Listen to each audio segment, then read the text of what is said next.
এক কথায় অসাধারণ, মাইন্ড ব্লোয়িং। দরদ ব্লকবাস্টার হতে চলেছে।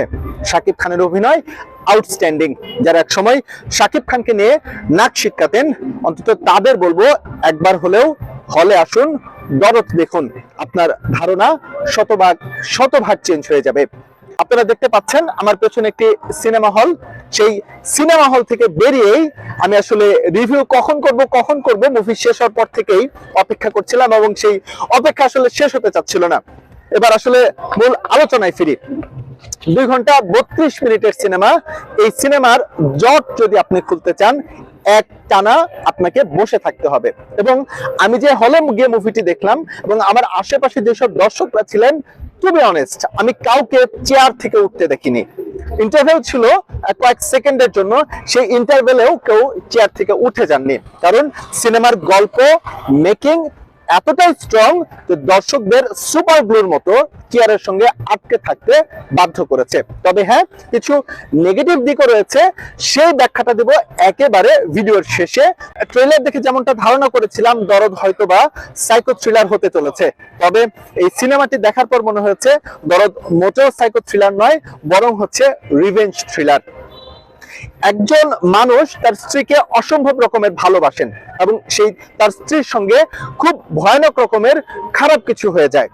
সেই জায়গায় আপনি থাকলে কি করতেন? এক্স্যাক্টলি ঠিক সেই কাজটাই দুলু মিয়া করেছে তার ফাতেমার জন্য।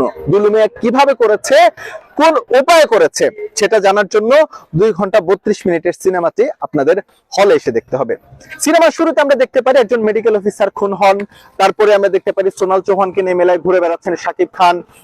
একটা আইটেম সং আছে সেখানে, কিন্তু আমরা সেখানে দেখেছি দুলু মিয়া অনেক চেষ্টা করছেন সোনাল চৌহানের মুখে, তার স্ত্রীর মুখে, ফাতেমার মুখে হাসি ফোটানোর জন্য, কিন্তু সে একেবারেই মনমরা বিমর্ষ হয়ে পড়ে আছে, কোনোভাবেই তার মুখে হাসি ফুটছে না। এবং সে এক পর্যায়ে বলেই ফেলে যে আমি আর কি করলে পরে তোমার মুখে হাসি দেখতে পাবো। এক্স্যাক্টলি কি করলে দুলু মিয়া তার ওয়াইফের মুখে হাসি দেখতে পাবে, সেটার পেছনেই পুরো 2 ঘন্টা 32 মিনিট ছুটেছেন পরিচালক। এই সিনেমায় টোটাল 4টা খুন হয়েছে। এই 4টা খুন কে করেছে?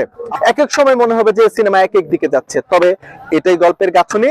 আপনি একটা সময় যেটা মনে হতো যে বাংলা সিনেমার শুরুতে দেখলে বলে দেওয়া যেত যে শেষে কি হবে, কিন্তু এই সিনেমার শুরুতে দেখা অন্তত এটা অনুধাবন করতে পারবেন না বা অনুমান করতে পারবেন না যে সিনেমাটি শেষে কি হতে চলেছে। খুব চমৎকার ভাবে টেকনিক্যালি পরিচালক গল্পটা আস্তে আস্তে আস্তে আস্তে এগিয়ে নিয়ে গেছেন, এবং সিনেমা শুরুর 20 মিনিটের মধ্যে আপনি কিন্তু থ্রিল অর্থাৎ ক্লাইম্যাক্সে ঢুকে যাবেন। এই যে ক্লাইম্যাক্সে ঢুকে গেলেন, তারপর সেখান থেকে বের হতে আপনার পুরো 2 ঘন্টা 32 মিনিট অর্থাৎ আরো 2 ঘন্টা 12 মিনিট এই মুভিটা দেখতে হবে। অর্থাৎ সিনেমার 20 মিনিটেই এই সিনেমার অন্যতম যে সেন্টার ক্যারেক্টার সরফরাজ খান, বলিউডের প্রখ্যাত অভিনেতা রাহুল দেব, তাকে খুন করা হয়।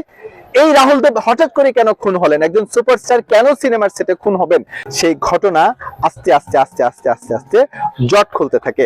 তবে একটা করে খুন হবে আর সিনেমার জট ততটাই বৃদ্ধি পাবে। কেন শাকিব খান এই কাজগুলো করছে? জেনে বুঝে করছে দুলু মিয়া এগুলি, নাকি হচ্ছে সে একজন সাইকো, মানসিক ভারসাম্যহীন, যার কারণে সে একের পর এক খুনগুলো করছে? কিন্তু বিশ্বাস করেন, এই খুনগুলো যখন শেষ হয়ে যাবে, শাকিব খান এক পর্যায়ে যখন থানায় যাবে, থানায় গিয়ে যখন নিজেকে সারেন্ডার করবে, এরপর সিনেমার যে ক্লাইম্যাক্সটা শুরু হবে, যে দৃশ্যগুলো আপনারা দেখতে পারবেন, গল্পের যে গাঁথনিটা দেখতে পারবেন, আপনার গুজবাম্প হতে বাধ্য, আপনার গায়ে কাটা দেবে। এত সুন্দর নির্মাণ, এত সুন্দর গল্প, এত সুন্দর গল্পের বাঁক বদল, এত সুন্দর মোড় সত্যিকার অর্থে আমরা বাংলা সিনেমায় খুবই কম দেখেছি।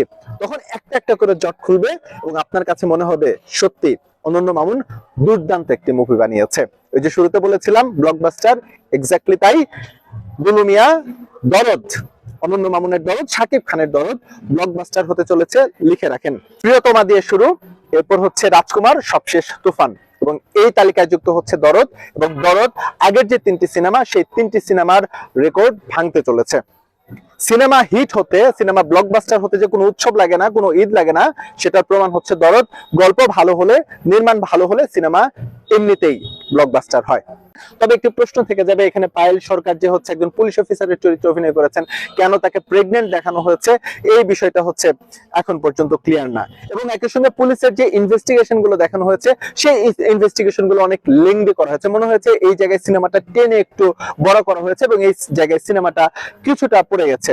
এবং এক পর্যায়ে গিয়ে শাকিব খানের একটি স্কেচ করা হয়, আসলে স্কেচটা কার কাছ থেকে বর্ণনা নিয়ে স্কেচ আর্টিস্ট এই সিনেমাটি সেই স্কেচটি আর্ট করছে, এই বিষয়টাও ক্লিয়ার না। এই জায়গাগুলো হচ্ছে আসলে যত্নবান হওয়া উচিত, এবং আসলে যত্নবান হওয়া উচিত। যেমন হঠাৎ করে মিডিয়ার দুটো গ্লিমস দেখানো হয়েছে প্রোমোর মধ্যে, কি হচ্ছে না হচ্ছে এরকম দেখানো হয়েছে, আসলে এগুলি দরকার ছিল না, এগুলি ছাড়াও সিনেমাটা ভালো ছিল।